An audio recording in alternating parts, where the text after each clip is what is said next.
City of stars, are you shining bright for me?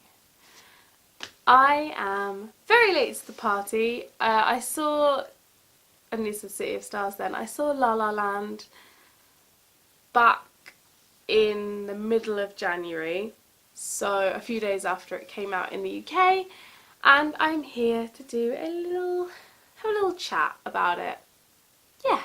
I have kind of gone with a La La Land theme outfit-wise today. I'm wearing my bright yellow top to sort of pay homage to Mia, our wonderful Mia, and also when deciding what cardigan to go for, I decided to go for one with stars on it because City of Stars is perfect.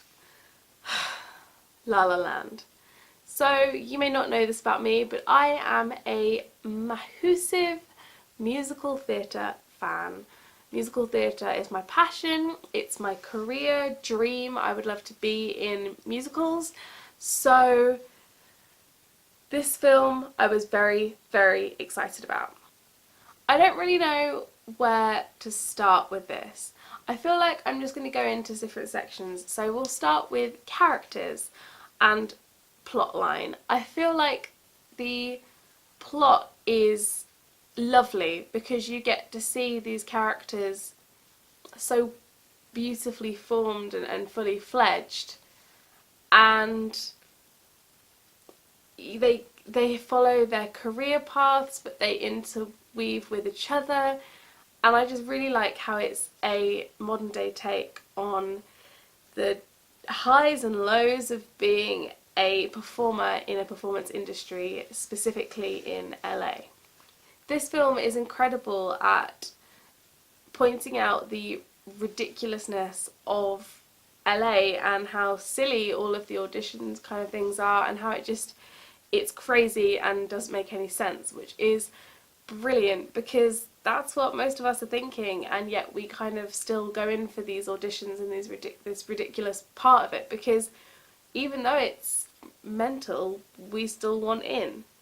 I feel like I haven't been to nearly enough auditions to get the full scope of them, but already the auditions I've had, Emma is the actress, Emma Stone, Mia's story resonates completely and utterly with me, and I also know people who want to be musicians, and I know that Seb's story resonates with them, so this story is very true, and I think the reason for that is because obviously everybody in the film and theatre acting business gets these characters, and they were added in to make these characters. Everyone on set has been through situations like Mia and Seb. I also love the romance in this. Even though it's naturally a big portion of the story, it doesn't feel overwhelming. It doesn't feel like it's a romance. It feels like it's the story of two people. So in terms of the kind of cinematography and style of this film, I personally loved it. I thought it was beautiful. I loved the way it paid homage to the old films like Singing in the Rain, West Side Story, so many of the old classics that actually not nearly enough people know these days when they claim to be musical theatre fans. Yes, I'm a little bit of a musical theatre snob. It's lovely that it references those in some subtle or not so subtle ways, but it still stands by itself with brilliant theatrical concepts. I thought the final kind of scene or scenes were odd, but I really, really liked them. I'm not 100% sure on how I feel. I thought it was beautifully put together, but like a lot of people, I came away feeling a little bit confused by it.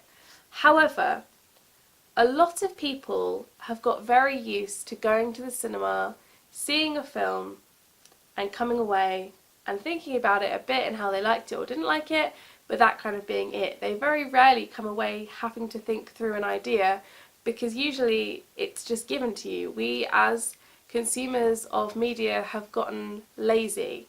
We don't like to think too much into anything anymore, so I really liked that I came away a little bit confused and trying to work out perhaps what the filmmakers meant and I liked that. It's different to a lot of the media that we consume. For me, I loved the kind of colour grading of this film. It was so bright and vibrant. I absolutely adored it. Coming on to the music, the singing, no, that's not true.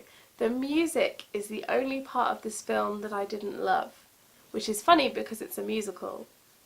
I came away humming City of Stars, but I think only because they used it a lot. And that's not saying it's a bad thing, they used it a lot, so that's why it was in my head. I didn't come away wanting to run down the street.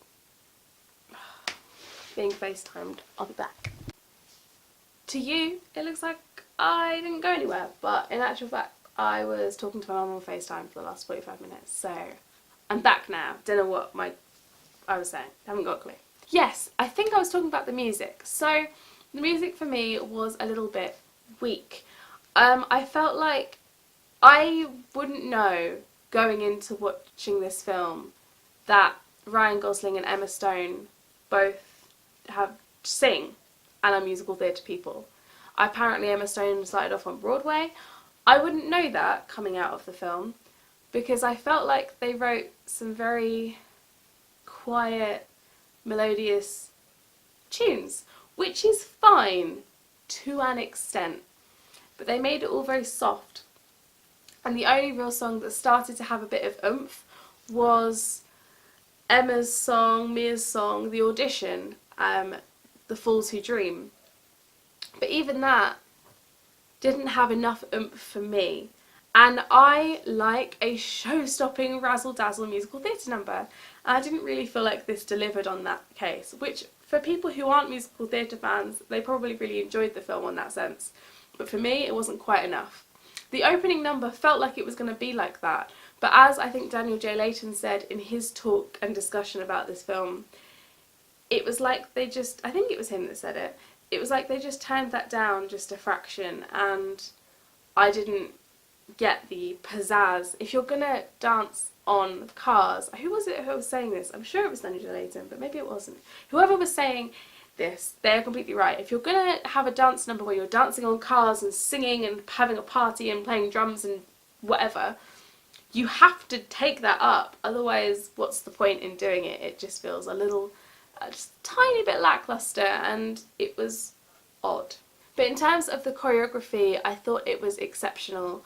I particularly enjoyed, I don't know what the song's called, the one that's on all the posters. That one was beautifully choreographed. Everything was, but that just felt like something else for me. I want to come back to story for just a second and say a lot of people have said they cried after this. The people I was with didn't cry at all, and some of them felt a little bit out of the film in some places. But I personally did have just like one of those classic single tear moments, which was, I don't want to give spoilers, but when Mia is having an I can't do this moment, which isn't a spoiler because, spoiler, it's what most of us go through a lot as actors and performers in any variety. So she had an I can't do this moment, and it resonated so strongly with where I was a few months ago that I really,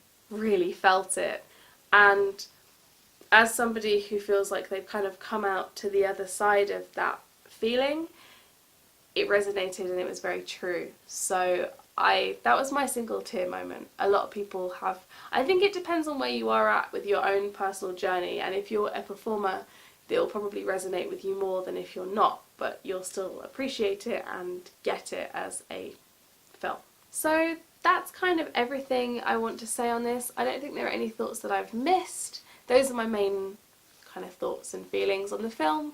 I really, really enjoyed this, and it was my favourite film that I watched in January. I'm looking forward to watching many more films in the coming months. There are a couple I didn't get to see this month that I wanted to, so I will be adding those to my list for February. And that is very much everything. Thank you for watching. Please let me know your thoughts in the comments. I would love to hear them. And that's all.